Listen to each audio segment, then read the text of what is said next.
Hello everyone, this is Karishma from Computer Science and Engineering Department from the C section. Today I am going to present my CA2 assignment. So my topic is efforts to protect the ozone layer. This is my topic. Introduction to ozone layer protection. The ozone layer is a vital part of the Earth's atmosphere that shields life from harmful ultraviolet radiation. Human activities have significantly damaged the ozone layer, leading to environmental concerns. Efforts to protect and restore the ozone layer are crucial for maintaining ecological balance and public health. Understanding the ozone layer. The ozone layer is located in the stratosphere, approximately 10 to 30 miles above Earth's surface. It absorbs most of the sun's ultraviolet B rays, preventing them from reaching the Earth's surface.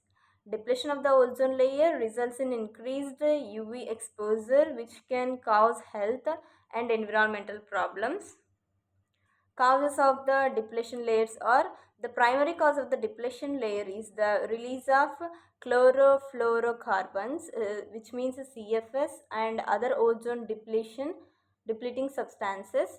These chemicals are used in refrigeration, air condition, foam blowing, and aerosol plants. When released into the atmosphere, ozone depleting substances rise to the stratosphere and break down ozone molecules. The Montreal Protocol. The Montreal Protocol, adopted in the 1987, is an international treaty aimed at phasing out ODS, which means ozone depleting substances. It has been successful in reducing the production and consumption of many harmful chemicals. The treaty has been ratified by nearly all countries, demonstrating global commitment to ozone protection. Key measures of the Montreal Protocol.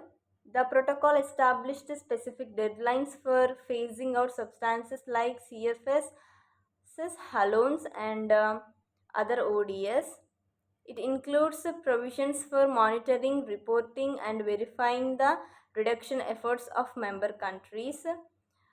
Amendments to the protocol have strengthened measures and added new substances to the list of controlled chemicals. Role of alternative technologies and substitutes.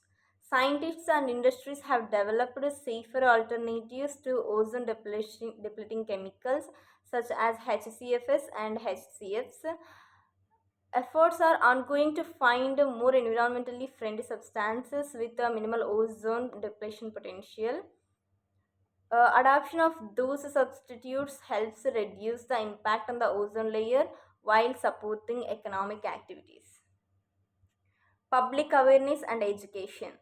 Rising awareness about ozone depletion encourages responsible use of chemicals and supports policy enforcement.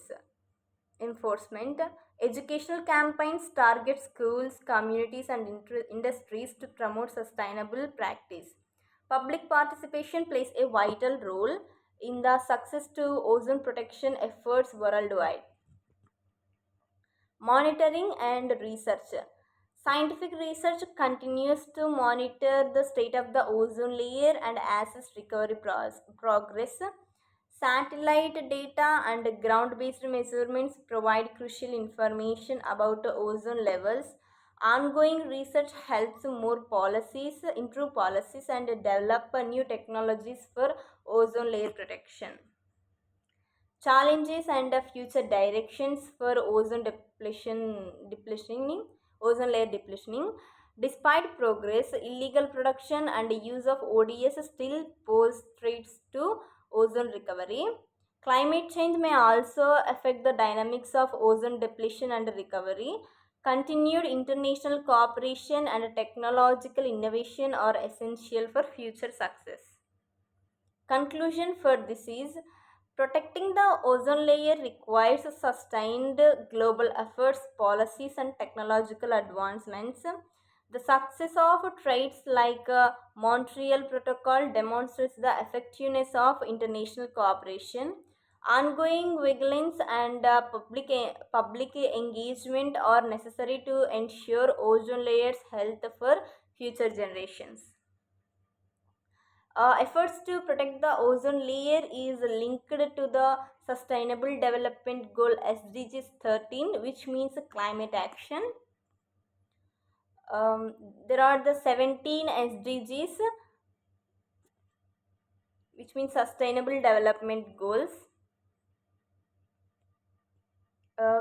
Case study example for this is public awareness campaigns on ozone protection in Australia.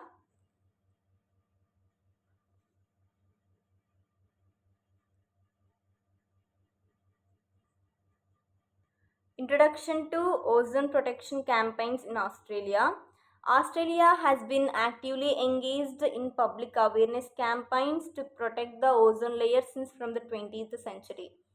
These campaigns aim to educate the public about the dangers of ozone depletion and promote environmentally friendly behaviors.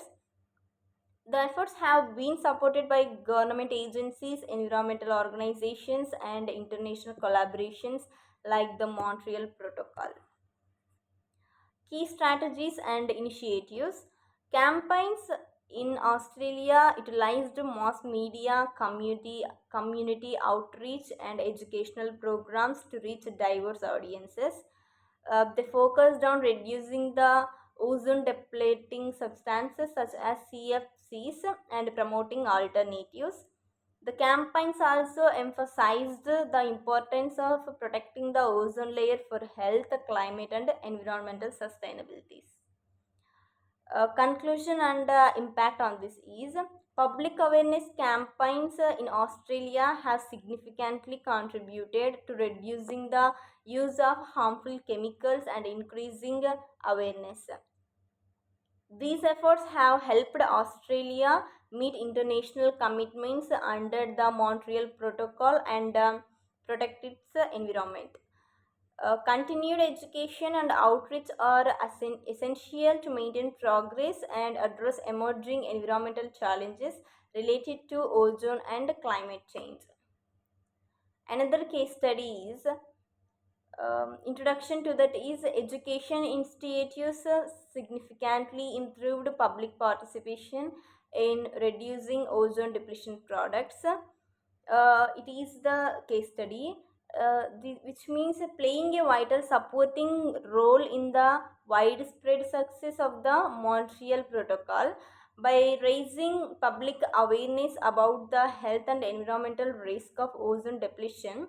These initiatives shaped consumer behavior, drove industry wide changes, and created public support for government regulations. Evidence of effectiveness. The success of public participation driven by educational initiatives is evidenced by several outcomes supporting the Montreal Protocol. The public's understanding of the deposed by CFCs created a foundation of public support for government action, which was essential for the universal ratification and effective implementation of the treaty. Pressure on industry, informed consumers, and public advocacy lead to industries to innovate and transition away from ODPs. This included the development of alternative refrigerants and propellants for aerosols and foams. Long term behavior change. Beyond the initial phase out, ongoing educational campaigns continue to be necessary. They address new generations and shifting challenges, such as the move from the HCFS to HFCs, which, while not ozone depleting, are potent greenhouse gases. Conclusion. The widespread success of the Montreal Protocol demonstrates the public education initiatives can be highly effective in driving public participation to address a global environmental problem.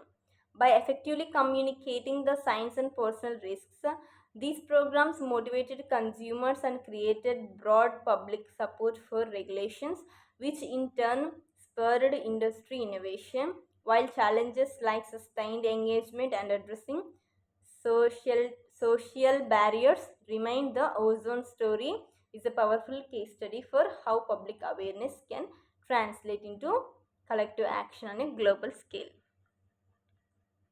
Thank you.